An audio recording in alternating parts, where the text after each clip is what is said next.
Hello, I'm Tony Guida. This is My New York. Let's talk about some classic New York movies today. Dog Day Afternoon, Serpico, 12 Angry Men, Network, The Pawnbroker. Masterpieces directed by a man who grew up on the Lower East Side, won fame for films portraying men in moral shadows, but never found a way to tell his own story. Sidney Lumet. We're fortunate to present the first biography of one of the great film directors, and we welcome its author, Maura Spiegel. She teaches literature and film at Columbia University and discovered that she and Lumet share a rich heritage. Next.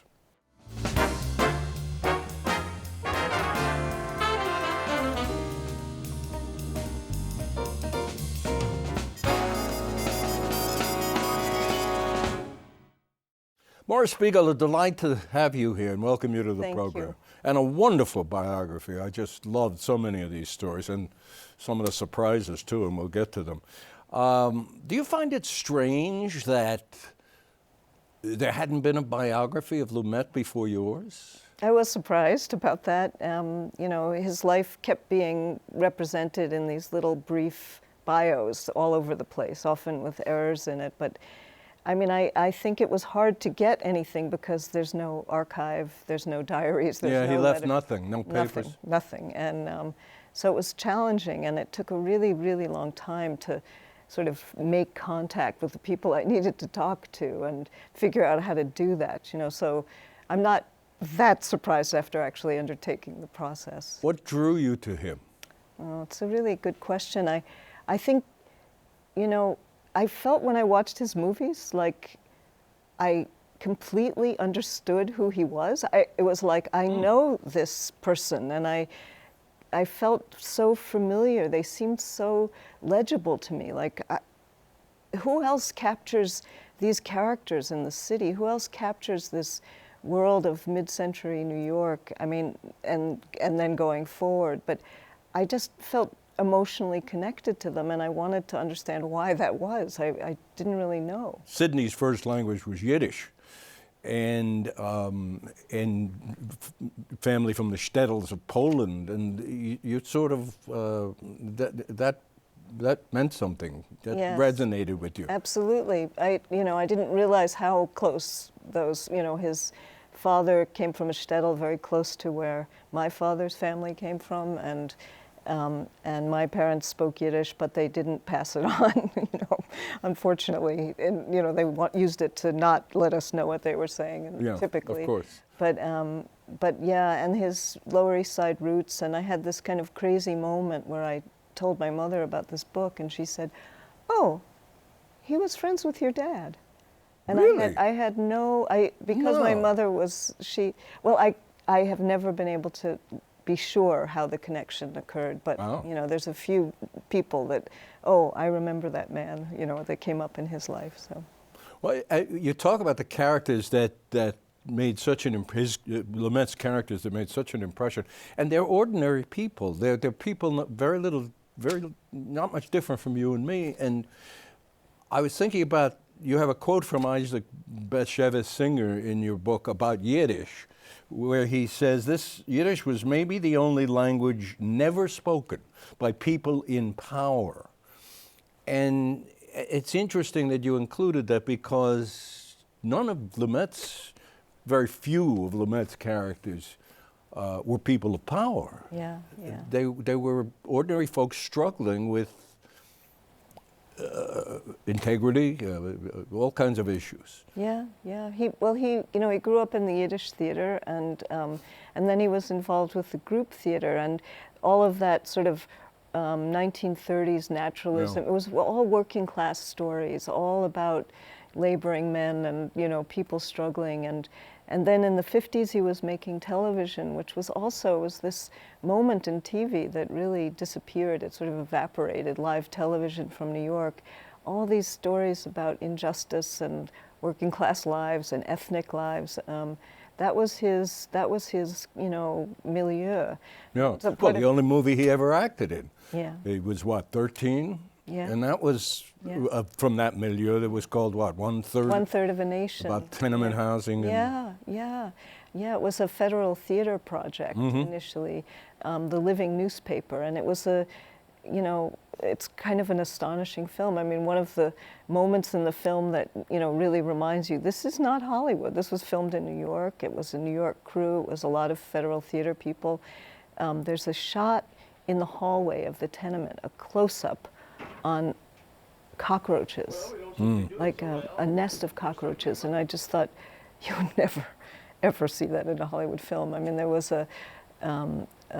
you know, a lot of decisions made to really, you know, he really rejected that kind of, you know, prettying up of life. And a lot of his movies were, in some ways, about how life isn't like the movies. On that point about the characters and his, you know, how much they struggle with inner turmoil over integrity or whatever, he had that struggle. You tell a remarkable story about his memoir, which his family shared with you, but which you point out breaks off right after his telling of a horrific incident from the war, when he was in the war. Yeah. Tell that story. Yeah.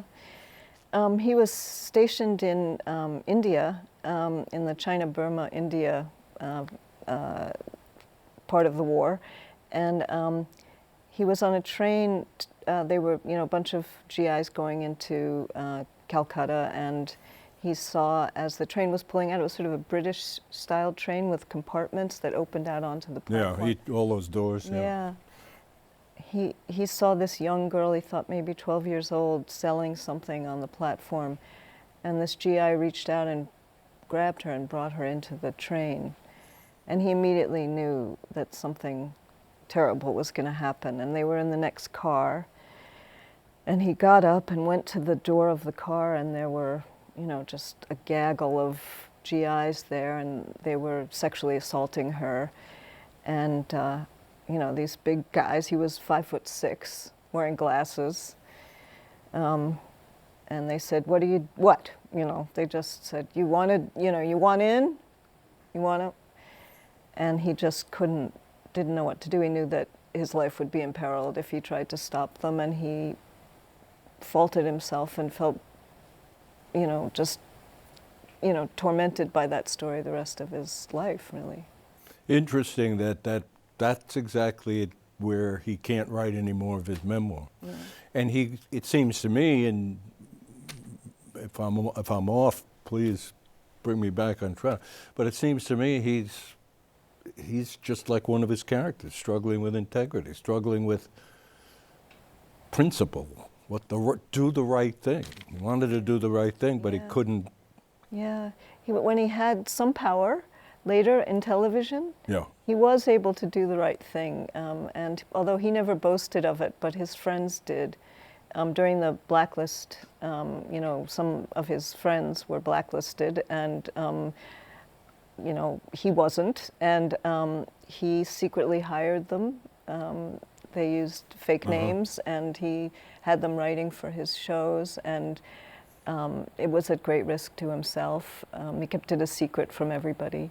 But they had, so when he had a chance to do something, but he didn't, I mean, I think that element of being in the industry and trying to stay away from the Hollywood machinery was part of his effort to try to have some integrity in what he was doing. But he, you know, it was imperfect. He said, I do the best I can within this system.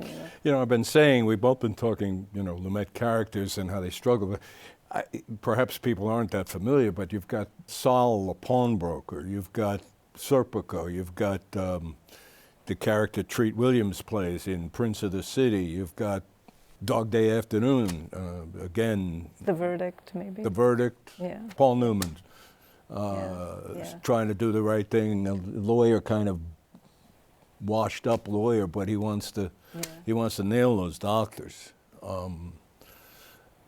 So anyway, these are some of the characters.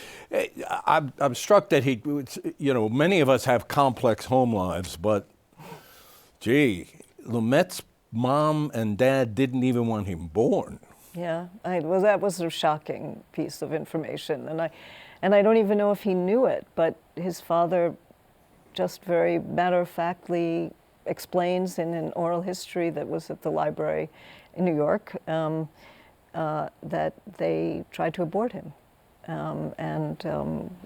We don't know why it didn't happen, but he just kind of says they didn't want a second child.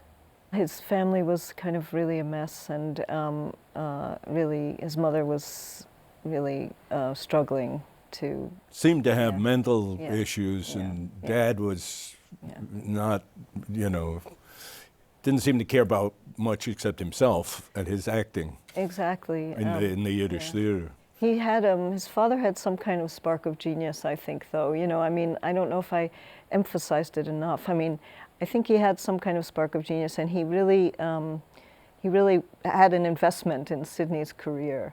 But really as a kind of narcissistic activity, it was kind of like, he's going to be the actor I should have been, And they have a falling out, and they were out of communication completely for 7 years, including the whole time that Sidney was in the war.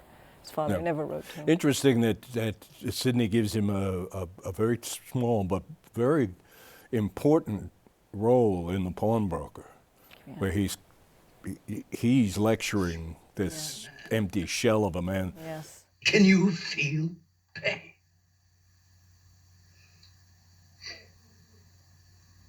No. You are a fake. You breathe, you eat, you walk, you make money. You take a dream and give a dawa. And give no hope. I survive. Survive. A coward's survival, and at what a price. No love, no passion, no pity. Dead, shown as a man, the walking dead. It's a very powerful moment, and it's also stands out in a way because Baruch is such a theater actor that it's almost a little too much. Out of sync with the character. Do you know what I mean? Yeah, and you point out that Sidney's trying to direct him, and he's he's waving on like, "Go away! I know what I'm." He just waves him off. Well, we mentioned that Sidney acted once in a film and hated it, but out of that hatred of being in front of the camera, he learned a lot about actors and acting. Talk about that. Yeah. He said that camera eye will see something you don't want it to see, and he also had regrets that he hadn't been sort of trained as an actor before his first movie. That all came just after when he went on retreat with the group theater. But he hated his appearance in the movie, and he never really wanted to pursue that. But he felt, therefore, that he understood how profoundly difficult it is to reveal yourself.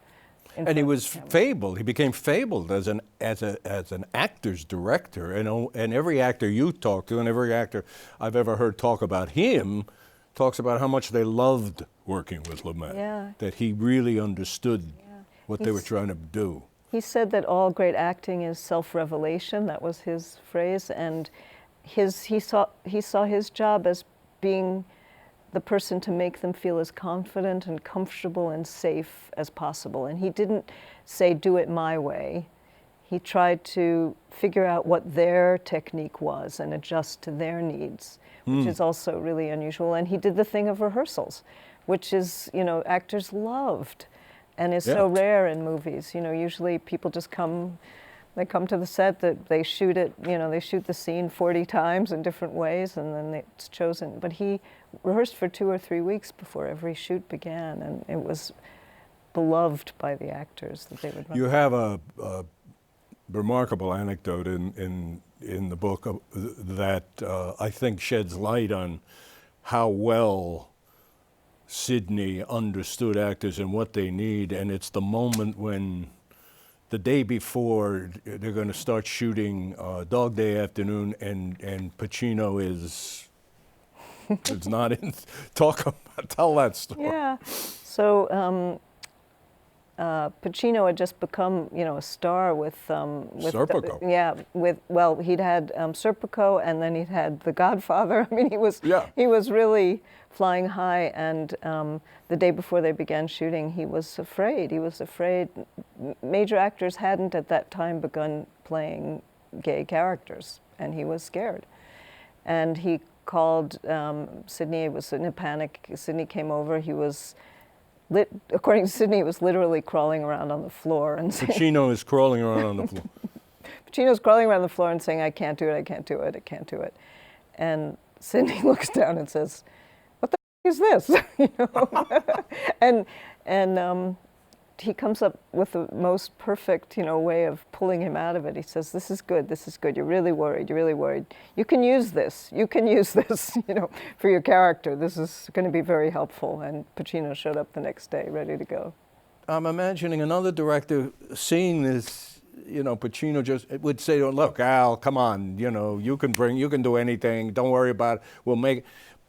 But he gets inside his head and gives him acting, how he can use this as an actor. Yeah. I really enjoyed that. That was a great. Dog Day, of course, is one of his many terrific portraits of New York people and New York stories. Serpico, another one. He said, you quote Lumet saying, there's a lot of me in Serpico. What did he mean by that? Well, I think he meant, one of the other things he said about Serpico was that he was a pain in the ass, Yeah. And he would have been a pain in the ass no matter what he did in his life. That he was just someone who wouldn't give up, Yeah. And I think that Sidney identified with that and with the pros and cons of that, of someone who just doesn't give, just keeps pushing, even at great personal cost, Yeah. Prince of the City, another one of the, more tales of moral men in shadows. Very powerful. And another wonderful anecdote in your book is the incomparable Japanese director Akira Kurosawa happens to come to New York around the time that this Prince of the City is playing. And they ask him what he wants to do. He said, I want to see Lumet's latest film. First thing off the plane. Saw it that night after flying from Tokyo. Sidney was thrilled, and there was a party, and they couldn't. I mean, Kurosawa's English wasn't great. Sidney certainly didn't speak Japanese, but they had a interpreter, and they had a beautiful discussion about technique. About first thing Kurosawa says, that wasn't real rain, right? That wasn't real rain. They're just all about technique and how you get this. And Kurosawa was so attentive to the color palette of the film, which Sidney worked so hard on, and the changes through the sequence of the lenses and so forth. They just loved talking shop in that way. Yeah, and besides talking shop, Kurosawa tells him, I couldn't make this film because, you're touching political and corrupt thing. That's not allowed back in Japan. Yeah, that's why he made his films set back in the past. Yeah. Lumet is, of course, famous for hating to shoot in L.A. Whenever he could, he would shoot in New York, and if he had to shoot in L.A., shorten the time. And he said, part of a quote about L.A., it has no reason for being. I love that. You could explain it further, but.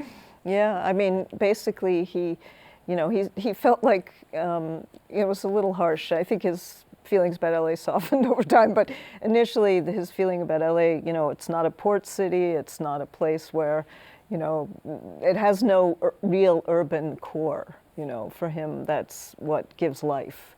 Is this, of a city. And inspires creativity. Yeah. And he loved New York's theater, the music. Nothing could get him really to leave. So I mean, he spent time in London, but we can, London has a few things going for it too. Yeah, it has a reason for being. Yes. Sidney is 5'6", as you said, not the greatest looking guy in the world, but he certainly attracted women, and he got married 4 times. Yes, Gloria Vanderbilt was one. Mm-hmm. Number 2. She was number 2. She was number 2, and number 3 was the Gail Jones, daughter of Lena Horne. Daughter, yeah. Yeah. Gail Jones, Yeah. with whom he has Two a couple of daughters. Yeah. One of them being Jenny Lumet, who herself is quite a, interesting filmmaker, writer of screenplays. She wrote Rachel Getting Married. Did you see that movie? Yes. Yeah, but he had 4 marriages. The first one, they each got longer, which is kind of interesting. The first one was 6 years, 7 years, 15 years, 31 years, what people call the real marriage. So, yeah. He also apparently had some flings with some of his actresses, most notably, apparently, Sophia Loren. Yeah, I mean, I don't have hard evidence, but I have rumor, and apparently she wasn't the only, but, he moved, what he said that monogamy was a high hill to climb, and I think he climbed it by the time of his last marriage, but, when he was young, he did have a tremendous amount of positive energy. I mean, people really loved being around him. I mean, just... Oh, he was the Energizer Bunny. Yeah. I mean, from what I read and what I've seen. Yeah. I think you quote him or you quote a friend saying of him about Sophia Loren, I fell in love with Sophia Loren. Yes, he did say that. yeah, it's interesting. I mean, he also said that about Jane Fonda. It was hard to know. Yeah. Who doesn't fall in love with Sophia Loren?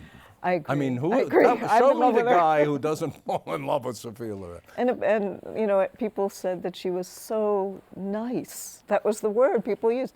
She was so nice. Maura, I don't want to surprise you and take this interview in another direction, but I fell in love with Sophia Loren. I interviewed her once for the Today Show on location, and you're not going to believe this, at a Caldors. Remember that chain of stores? At a Caldors in Yonkers. Oh my God. Sophia Loren. I fell in love with her, so yeah. She never calls me, though. Well, what can you do? What can you do? His last film, Before the Devil Knows You're Dead, he's 82 years old. It's one of the darkest films I've ever seen.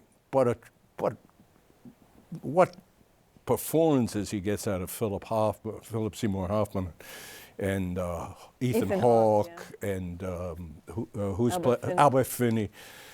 And you talk about the several endings to that movie that he tried and seemed to, vacillate. What was going on there? Yeah, I mean, it's such a dark story, and they really had trouble figuring out what should be the end. I mean, should the surviving son be shown off somewhere? Should they, they tried lots of things, and finally they went for sort of a kind of a sort of, quite dark image of a father. I won't give it away, but, and the idea was really just to end it sort of in mid-drama. Yeah. And that... sort of like Sopranos. Yeah. ending, Yes, right. Many years later. Yeah. I saw, and I think you referred to, but I saw sort of a book ending. I mean, here's his final film. And one of his earliest films was Long Day's Journey into Night. And talk about bookends and stories of families in, just in turmoil, dark. Yeah. Well, it's interesting to know that when he got the script, which came in the mail, like many, many scripts, and he read it, and in the original script, the 2 male characters were work buddies. They weren't brothers. And he made that change to the story, which turned it into a Greek tragedy. I mean, it altered it tremendously. You've taught film and literature, film 20 plus years at Columbia. Did you ever meet Sidney Lumet? I didn't, but I did. Well, I have a sort of funny story. I often was at events that he was at, and I had decided to write an academic book about him, and I'd gotten a contract, and I was at this event where he was, and he and his wife were standing outside waiting for their car to pull up, and I was standing there nervously, like about to approach him and say, "I'm writing a book about your movies." And a guy kind of ran around me and ran up to him and said, "Oh my God, you're so amazing," and all this stuff. And he was so not happy about that. You know? I mean, he wasn't by any means, nasty, but he just was not thrilled at being, Yeah. And I thought, oh, thank goodness I didn't do that, I just wasn't. No, so I never did meet him. Well, you certainly paint him very, Thank you. very definitively in this book. I have to ask you, Pauline Kael, one of the great film critics of all time, she